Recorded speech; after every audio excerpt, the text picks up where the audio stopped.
Assalamualaikum warahmatullahi wabarakatuh. Hai para pencinta catur dan para caturmania, selamat datang kembali di Legenda Catur Dunia. Selamat Hari Idul Adha 1442 Hijriah. Di momen lebaran kurban ini kawan, semoga Allah selalu memberikan kesabaran untuk kita semua untuk menjalani segala aktivitas dan selalu diberi keberkahan. Di hari raya kurban ini kawan, gelaran FIDE World Cup terus berlanjut yang sudah memasuki putaran ketiga game kedua tadi malam. Beberapa pemain sudah bisa melenggang aman kawan ke babak keempat dan sebaliknya beberapa pemain juga dipastikan harus pulang lebih cepat. Dan sementara yang lainnya masih harus berjuang di babak tiebreaks nanti malam. Untuk jelasnya siapa-siapa saja yang lolos atau tidak di babak berikutnya, silakan kunjungi website resmi FIDE World Cup. Linknya ada di kolom deskripsi. Dan di pagi ini kawan, sambil menunggu pembagian daging kurban, kita coba lihat permainan yang cukup liar dari partainya Mikhail Krasenko versus Ramesh Babu Pragnananda. Mereka berdua ini kawan, sampai game kedua tadi malam di babak ketiga ini mereka saling mengalahkan. Jika di game pertama di babak ketiga kemarin lusa, Ramesh Babu Pragnananda berhasil mengalahkan Mikhail Krasenko, tapi tadi malam Mikhail Krasenko berhasil mengalahkan Ramesh Babu ini kawan, dan terpaksa kedua pemain harus berlanjut berjuang lagi di babak tiebreaks nanti malam. Dan sebelum itu coba kita lihat profil kedua pemain dulu kawan. Ramesh Babu Pragnananda ini cukup muda kawan saat mendapatkan gelar Grandmaster. Dia mendapatkan gelar Grandmaster saat berusia 12 tahun. Dan rankingnya saat ini menempati 198 dunia, mempunyai elo standar 2608, elo rapid 1781, dan elo blitznya kawan 2555. Sedangkan lawannya Mikhail Krasenko asal Polandia ini menempati ranking 279, mempunyai elo standar 2591 dan elo rapid 2520, sedangkan elo blitznya 2578. Usianya sudah menginjak usia 58 tahun. Dan kita langsung ke atas papan. Kita mulai langkah pertama. Krasenko pegang putih bermain dengan pembukaan ready opening kuda F3. Dibalas dengan pion D5, pion D4, kuda F6 dan permainan berganti atau bertransposisi ke bentuk Queen's Gambit. Dan di sini Gambit diterima oleh Pragnananda. Pion D pukul pion C4. Artinya hitam menyerahkan kontrol pusat pada putih dengan pion E4-nya nanti. Krasenko melanjutkan dengan kuda C3 terlebih dahulu, dibalas dengan pion A6. Pion E4 untuk mengontrol peta-peta pusat ini kawan juga membuka diagonal bagi gajahnya menyerang pion C4. Pragnananda bermain dengan pion B5 untuk memperkuat posisi pion C4-nya. Dan juga membuka diagonal atau peta B7 bagi pengembangan gajah mungkin ditempatkan di peta ini nantinya. Di sini putih membalas dengan langkah pion E5 mengancam kuda ke D5 dan putih melanjutkan pion A4 ingin merusak struktur pion hitam di sayap menteri ini. Apabila kawan hitam mendorong pionnya untuk mengancam kuda putih akan pukul kuda hitam. Setelah dipukul balik oleh menteri hitam, menteri putih mungkin akan ke C2 untuk mendapatkan pion yang ada di peta C4 ini. Di sini Pragnananda bermain dengan langkah pion C6, memperkuat posisi kuda hitamnya. Jika nanti kuda putih pukul kuda hitam ini, maka hitam akan mempunyai struktur pion yang cukup kuat di sayap menteri. Putih melanjutkan dengan langkah pion A pukul pion B5 dan gajah hitam ke B4 mengepin kuda. Di langkah berikutnya, kuda hitam bisa pukul kuda putih dipukul balik dan hitam selanjutnya mungkin akan mendapatkan beteng. Tapi ini diantisipasi dengan langkah menteri ke C2. Kuda hitam melompat ke B6 dan menteri putih ke C4 menyerang beteng. Diblokade oleh menteri di D5 menawarkan pertukaran, tantangan ditolak, menteri putih bergeser ke G4. Pion A pukul pion B5 lanjut Pragnananda. Dan di sini terbuka lajur A bagi kedua beteng berhadapan. Beteng putih pukul beteng hitam, dipukul balik oleh menteri selanjutnya. Menteri putih pukul pion di G7 mengancam beteng. Pragnananda di sini tidak memilih menyelamatkan betengnya ke peta atau ke lajur F. Dia terlebih dahulu memainkan tempo skak gajah pukul kuda. Dipukul balik oleh pion dan Pragnananda memilih langkah menteri ke A1, mengincar atau mengajak bertukar beteng dengan gajah putih ini. Tantangan ini diterima oleh Krasenko, menteri pukul beteng skak raja ke D7. Dan di sini kawan, di poin ini ada game yang cukup lawas di tahun 1997 di Italia sampai langkah ke-15 ini sama persis langkahnya seperti diagram yang nampak.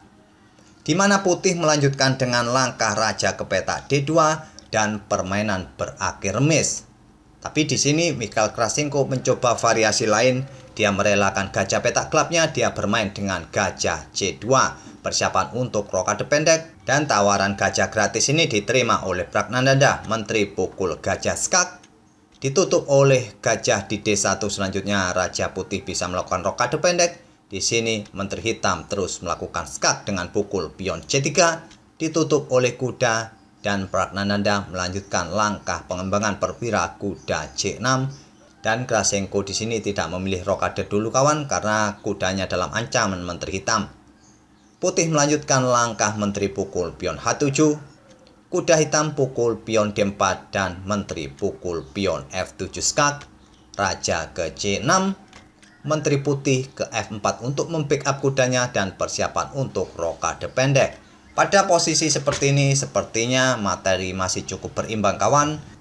Tapi dari segi posisi terlihat bahwa hitam lebih baik daripada putih. Bisa dilihat dari parameter yang nampak di sisi kanan papan. Dan di sini Pragnananda melanjutkan langkah kudanya ke D5 menyerang menteri. Menteri bergeser ke C4 berbalik mengepin kuda. Raja menghindari pin-pinan ke C5. Selanjutnya kuda bisa melanjutkan aktivitasnya bermanuver mungkin ke B4 dan melakukan skak kembali di peta D3. Krasenko melanjutkan dengan langkah pion H4. Di langkah berikutnya mungkin tidak melakukan rokade kawan, mengaktifkan betengnya naik ke H3 untuk menyerang menteri. Dan Pragnananda melanjutkan pengembangan gajah B7-nya. Putih mendorong pion, kayaknya ingin segera mempromosikan pionnya. Dan dibalas dengan langkah kuda ke B4, discover attack bagi menteri putih. Putih memilih langkah rokade pendek, tidak melanjutkan langkah atau menghindari ancaman dari gajah hitam ini. Karena apabila hitam tetap melanjutkan gajah pukul menteri, kuda akan bisa pukul balik dengan tempo skak menggarpu menteri hitam, dan nantinya hitam akan kalah satu perwira. Jadi pada posisi ini Pragnananda memilih langkah menteri pukul kuda, menteri putih pukul gajah di B7, dan Pragnananda melangkahkan kudanya ke D5. Kuda lompat ke D5 ini kawan menutup akses bagi menteri putih untuk kembali ke peta C4 untuk memberikan backup bagi pionnya di sayap raja. Juga memberikan jalan bagi pion di lajur B ini kawan untuk terus didorong maju ke depan. Juga membackup pion yang ada di peta C7-nya. Dan Krasenko melanjutkan dengan langkah pion H6. Pion H6 ini bukan pion gratis kawan yang bisa dipukul begitu saja oleh menteri hitam. Karena putih bisa membalas dengan langkah menteri ke A7 skak. Dan kuda yang ada di belakangnya ini kawan nantinya akan tewas. Tapi jika ditutup dengan langkah kuda di B6, menteri akan pukul pion di C7 skak. Dan kuda yang ada di peta B6 pun akan tewas setelah raja mungkin bergeser ke peta B4. Dan kuda B6 pun akan tewas. Dan dipastikan putih akan menang. Jadi pada posisi seperti ini saat pion maju ke H6 ini, Pragnananda hanya memajukan pionnya ke C3. Selanjutnya ingin mengancam atau mempromosikan pion di langkah-langkah berikutnya. Dibalas dengan langkah pion H7 juga ingin segera mempromosikan pionnya. Dikawal oleh menteri hitam di H6. Selanjutnya menteri ke A7 skak. Raja ke C4 dan gajah G4 lanjut putih. Dan sebetulnya langkah gajah ke G4 ini adalah langkah yang kurang akurat kawan. Bisa dilihat dari parameter yang ada di sisi kanan papan. Posisi hitam sangat unggul pada posisi seperti ini. Sebetulnya langkah terbaik bagi putih pada posisi seperti ini tadi tidak melangkahkan gajahnya ke peta G4. Melainkan bermain dengan langkah menteri ke peta A2 untuk melakukan skak. Dan apabila di sini raja hitam ini salah melangkah mungkin ke peta D3 kawan. Ancamannya adalah ancaman skakmat jika hitam juga di langkah-langkah berikutnya salah mengantisipasi. Putih akan melanjutkan gajah C2 skak, tak ada pilihan bagi kuda hitam pukul gajah putih ini. Selanjutnya beteng D1 skak, raja ke E2, menteri pukul kuda skak hanya bisa ditutup oleh menteri di D2, dan putih bisa melanjutkan mendorong pionnya untuk promosi. Bila menteri pukul menteri kawan, selanjutnya menteri putih akan ke H5 skak mat. Dan bila pada posisi ini ancaman skak mat di peta H4 diantisipasi dengan langkah kuda F4, menteri putih bisa bergeser ke G8, kemudian nanti akan melakukan eksekusi di peta G4 skak mat. Inilah variasi terbaik yang bisa didapatkan oleh putih saat memainkan menterinya ke A2.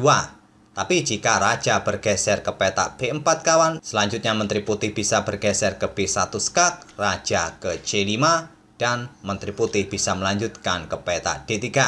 Untuk bisa mengontrol peta C2 agar pion tidak bisa didorong maju ke depan, juga untuk tetap mengawal pionnya di peta H7 ini. Dan posisi pun sudah berbalik kawan, parameter menunjukkan posisi putih jauh lebih baik dan sudah di ambang kemenangan. Tapi pada posisi ini, putih memainkan gajah atau langkah yang kurang akurat dengan gajah G4. Selanjutnya Pragnananda mendorong pion C2. Menteri putih ke A2 skak, raja ke B4, menteri B2 skak, raja kembali ke C4, dan beteng digeser ke E1. Mungkin persiapan untuk naik ke peta E4 untuk mengancam kuda di langkah berikutnya. Dan pada posisi ini sebetulnya posisi hitam sudah pada ambang kemenangannya kawan. Bisa dilihat dari parameter yang ada di sisi kanan papan. Tapi sayangnya di langkah berikutnya Pragnananda membuat kesalahan fatal, sebuah langkah blunder dengan langkah kuda F4. Langkah menteri pukul pion yang ada di H7 harusnya bisa dimainkan oleh hitam. Tapi sayangnya Pragnananda memainkan kudanya ke F4, dan ini kesalahan besar dari Pragnananda. Dan coba pause video ini untuk beberapa detik kawan dan coba temukan langkah terbaik dari putih di langkah berikutnya untuk bisa membalikkan keadaan. Apakah sudah ketemu kawan langkah terbaik putih pada posisi ini? Langkah terbaik putih di langkah berikutnya adalah mendorong pionnya untuk promosi menteri. Setelah menteri hitam pukul menteri putih di H8 ini, Krasenko melanjutkan betengnya naik ke C4, menggarbu kedua kuda hitam, dan salah satu kuda pun sudah tidak bisa diselamatkan lagi oleh hitam. Pragnananda menyelamatkan kuda di D4 dengan pion C5-nya. Selanjutnya beteng putih pukul kuda di F4. Pragnananda kalah 1 perwira di posisi ini. Dan Pragnananda melanjutkan langkah menteri pukul pion E5, menteri putih pukul pion C2 skak. Kuda hitam tidak bisa pukul menteri putih karena dalam posisi kena pin. Raja bergeser ke D5, menteri bergeser ke D2 menghindari ancaman kuda, juga membackup betengnya. Pragnananda melanjutkan pion C4 dan Krasenko melakukan pukulan pada kuda D4 dengan beteng, dipukul balik oleh menteri hitam. Selanjutnya gajah pukul pion E6 skak, raja bergeser ke C5, menteri pukul menteri skak, dipukul balik oleh raja, dan putih melanjutkan pion G4. Raja hitam E5, gajah mundur ke F7, raja ke F4, dan pion F3. Pada posisi ini kawan, Pragnananda menyerah di langkah ke-44. Dengan komposisi seperti ini kawan dan struktur pion putih seperti ini, sudah tidak bisa lagi raja hitam untuk mengeliminasi satu pion. Jika raja hitam mengeliminasi pion yang ada di peta F3 ini kawan, pion pun di lajur G ini bisa melenggang untuk bisa promosi. Dan sudah tidak perlu lagi dilanjutkan permainan ini sampai bidak-bidak habis atau sampai skak mat kawan. Dan itulah tadi kawan permainan dari Ramesh Babu Pragnananda yang berhasil dikalahkan oleh Mikhail Krasenko. Dan kedua pemain ini pun harus bermain di babak tiebreaks nanti malam untuk menentukan siapakah yang berhak melaju ke babak keempat. Semoga permainan kedua pemain tadi kawan bisa menghibur kawan-kawan di pagi ini, dan kita akan bertemu di video-video berikutnya. Terima kasih. Wassalamualaikum warahmatullahi wabarakatuh.